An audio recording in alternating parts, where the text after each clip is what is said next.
সুপ্রিয় সপ্তম শ্রেণীর শিক্ষার্থীরা, তোমাদের বার্ষিক পরীক্ষায় ডিজিটাল প্রযুক্তি এই সাবজেক্টটির জন্য যে প্রশ্নটি বোর্ড থেকে দেওয়া হয়েছে, আজকের ক্লাস আমি তোমাদের সেই প্রশ্নের অ্যান্সারগুলো দেখিয়ে দেব। শিক্ষার্থীরা, পর্ব অনুযায়ী তোমাদের সম্পূর্ণ প্রশ্নের অ্যান্সারগুলো দেখানো হবে। সো এক্ষেত্রে তোমাদের সবার প্রতি রিকোয়েস্ট, তোমরা যারা আনন্দ স্টাডি এই চ্যানেল নতুন, অবশ্যই চ্যানেলটি সাবস্ক্রাইব করে রাখবা, আর যারা করেছো তাদেরকে অসংখ্য ধন্যবাদ। এখানে দেখো, প্রথমে তোমাদেরকে 15টি এমসিকিউর অ্যান্সার লিখতে হবে, সেগুলো খাতায় তোমাকে লিখতে হবে এখান থেকে সঠিক অপশনটি। তাহলে দেখো, আমরা সেই 15টির এমসিকিউ আগে প্রথমে দেখে নিই। প্রথমে 1 নম্বরে বলা হয়েছে, মেধা ও মনন, বুদ্ধি ও সৃজনশীলতা ব্যবহার করে কোনো কিছু তৈরি করাকে কী ধরনের সম্পদ বলে? তো এক্ষেত্রে এটার উত্তর হচ্ছে গ, বুদ্ধিভিত্তিক সম্পদ বলে। এরপরে 2, একটি বুদ্ধিভিত্তিক সম্পদকে অন্য একটি বুদ্ধিভিত্তিক সম্পদ থেকে কিভাবে পৃথক করা যায়? এটার উত্তর হচ্ছে ক, স্বতন্ত্র লোগো। এরপরে দেখো, 3 নম্বরে বলা হয়েছে, নাগরিক সেবায় ডিজিটাল মাধ্যম ব্যবহারের উদ্দেশ্য কোনটি? নাগরিক সেবায় ডিজিটাল মাধ্যম ব্যবহারের উদ্দেশ্য কোনটি? এটার উত্তর হচ্ছে খ, সেবা প্রাপ্তির সহজ করা। 4 নম্বর, ই-কমার্সের জন্য কোনটি অবশ্যই প্রয়োজন? সেটার উত্তর হচ্ছে ক, ক্রেতা ও বিক্রেতা ব্যাংক অ্যাকাউন্ট। শিক্ষার্থীরা, এরপরে দেখো 5 নম্বর কোশ্চেনটি অ্যান্সার করতে হলে এখানে একটা উদ্দীপক দেওয়া আছে, আমরা একটু উদ্দীপকটা পড়ে নিই। মিসেস সোহেলি একজন চাকরিজীবী, চলতি মাসে গ্যাসের বিল প্রদানের শেষ তারিখ আজ। ব্যস্ততার কারণে তিনি গ্যাসের বিল পরিশোধ করতে ভুলে গেছেন। আজ অফিসে বিষয়টি মনে হওয়ায় তিনি ইন্টারনেট ব্যবহার করে তার মোবাইলে একটি অ্যাপের মাধ্যমে গ্যাসের বিল পরিশোধ করলেন। এখন এখান থেকে প্রশ্ন করা হয়েছে, মিসেস সোহেলি কোন ধরনের মাধ্যম ব্যবহার করে গ্যাসের বিল পরিশোধ করেন? এটার উত্তর হচ্ছে গ, ডিজিটাল মাধ্যমে। এরপরে দেখবো আমরা 6 নম্বর। এখানে 6 নম্বরে কি বলা হয়েছে, মিসেস সোহেলির ব্যবহৃত মাধ্যমটি ব্যক্তির জীবনে কি ধরনের প্রভাব ফেলে? তো সেক্ষেত্রে এটার উত্তর হচ্ছে খ, সময় ও অর্থ সাশ্রয় করে। এটাতে সময় ও অর্থ সাশ্রয় করে।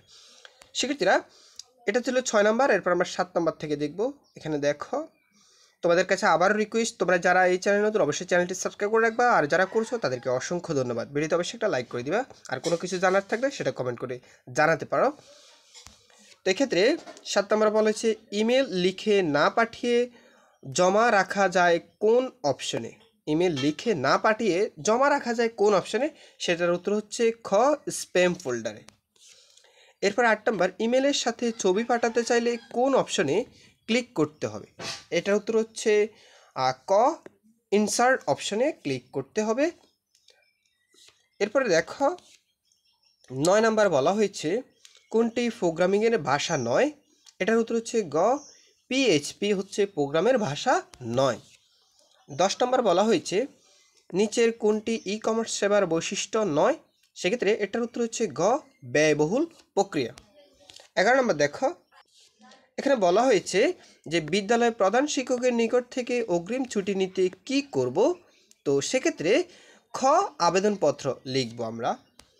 এরপরে 12 নম্বর দেখি। 12 নম্বরে বলা হয়েছে, কোনটি আনুষ্ঠানিক যোগাযোগের উদাহরণ? তাহলে কোনটি আনুষ্ঠানিক যোগাযোগের উদাহরণ? এটার উত্তর হচ্ছে ক, ছুটি চেয়ে প্রধান শিক্ষকের নিকট আবেদন। এরপরে 13 নম্বর, ইমেল পাঠাতে টু এর ঘরে কি লিখতে হয়? টু এর ঘরে কি লিখতে হয়? এটার উত্তর হচ্ছে ক, প্রাপকের ঠিকানা লিখতে হয়। 14 নম্বর, নিচের কোনটি দ্বারা প্রসেস বা প্রক্রিয়া বোঝায়? এটার উত্তর হচ্ছে খ, এই চিহ্ন দ্বারা প্রসেস বা প্রক্রিয়া বোঝায়। 15 নম্বর, এখানে বলা হয়েছে, যে চিত্রের মাধ্যমে কোনো সিস্টেম বা যন্ত্র কিভাবে কাজ করবে তার গতিধারা নির্দেশ করা হয় এবং তাকে কি বলে? সেটার উত্তর হচ্ছে খ, ফ্লোচার্ট।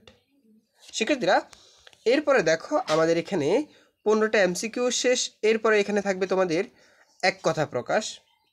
তো এক্ষেত্রে তোমাকে 10টি এক কথা প্রকাশের অ্যান্সার করতে হবে, প্রত্যেকটির মান হচ্ছে 1 করে।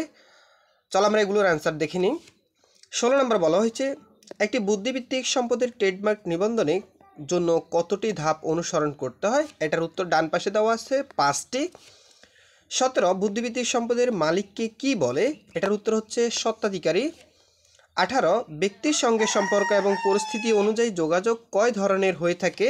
এটার উত্তর হচ্ছে 2 ধরনের। 19 ইমেল সেবাদানকারী একটি প্রতিষ্ঠানের নাম লিখো। এটার উত্তর হচ্ছে জিমেইল।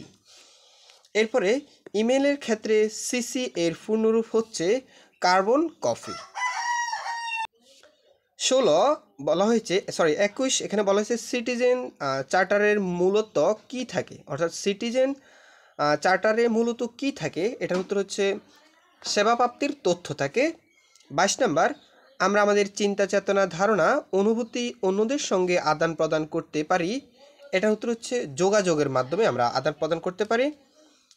এরপরে দেখো 23 নম্বরে বলা হয়েছে বাইনারি ডিজিট কয়টি? বাইনারি ডিজিট হচ্ছে 0 এবং 1 দুইটি। কিউআর কোডের ক্ষেত্রে কিউআর এর পূর্ণরূপ কি? কিউআর কোডের ক্ষেত্রে কিউআর এর পূর্ণরূপ হচ্ছে কুইক রেসপন্স, এটা হচ্ছে কিউআর এর পূর্ণরূপ। এরপরে 25 যেখানে ইমেল প্রাপকের ঠিকানা কোথায় লিখতে হয়? ইমেলে প্রাপকের ঠিকানা কোথায় লিখতে হয়? এটা হচ্ছে ইমেলের 2 এর অংশে প্রাপকের ঠিকানা লিখতে হয়। শিক্ষার্থীরা, ধারাবাহিক পর্ব অনুযায়ী তোমাদের পরবর্তী ক্লাসে আমি তোমাদের এই সংক্ষিপ্ত প্রশ্নগুলো এবং বড় প্রশ্নগুলো এবং সৃজনশীল প্রশ্নগুলো কীভাবে অ্যান্সার করতে হয় সেই প্রসেসগুলো দেখাবো। তোমরা সেই পর্যন্ত সবাই ভালো থাকবে, সুস্থ থাকবে, আর আনন্দ স্টাডি এই চ্যানেলটি সাবস্ক্রাইব করে আমাদের সাথেই থাকবে। ধন্যবাদ সবাইকে।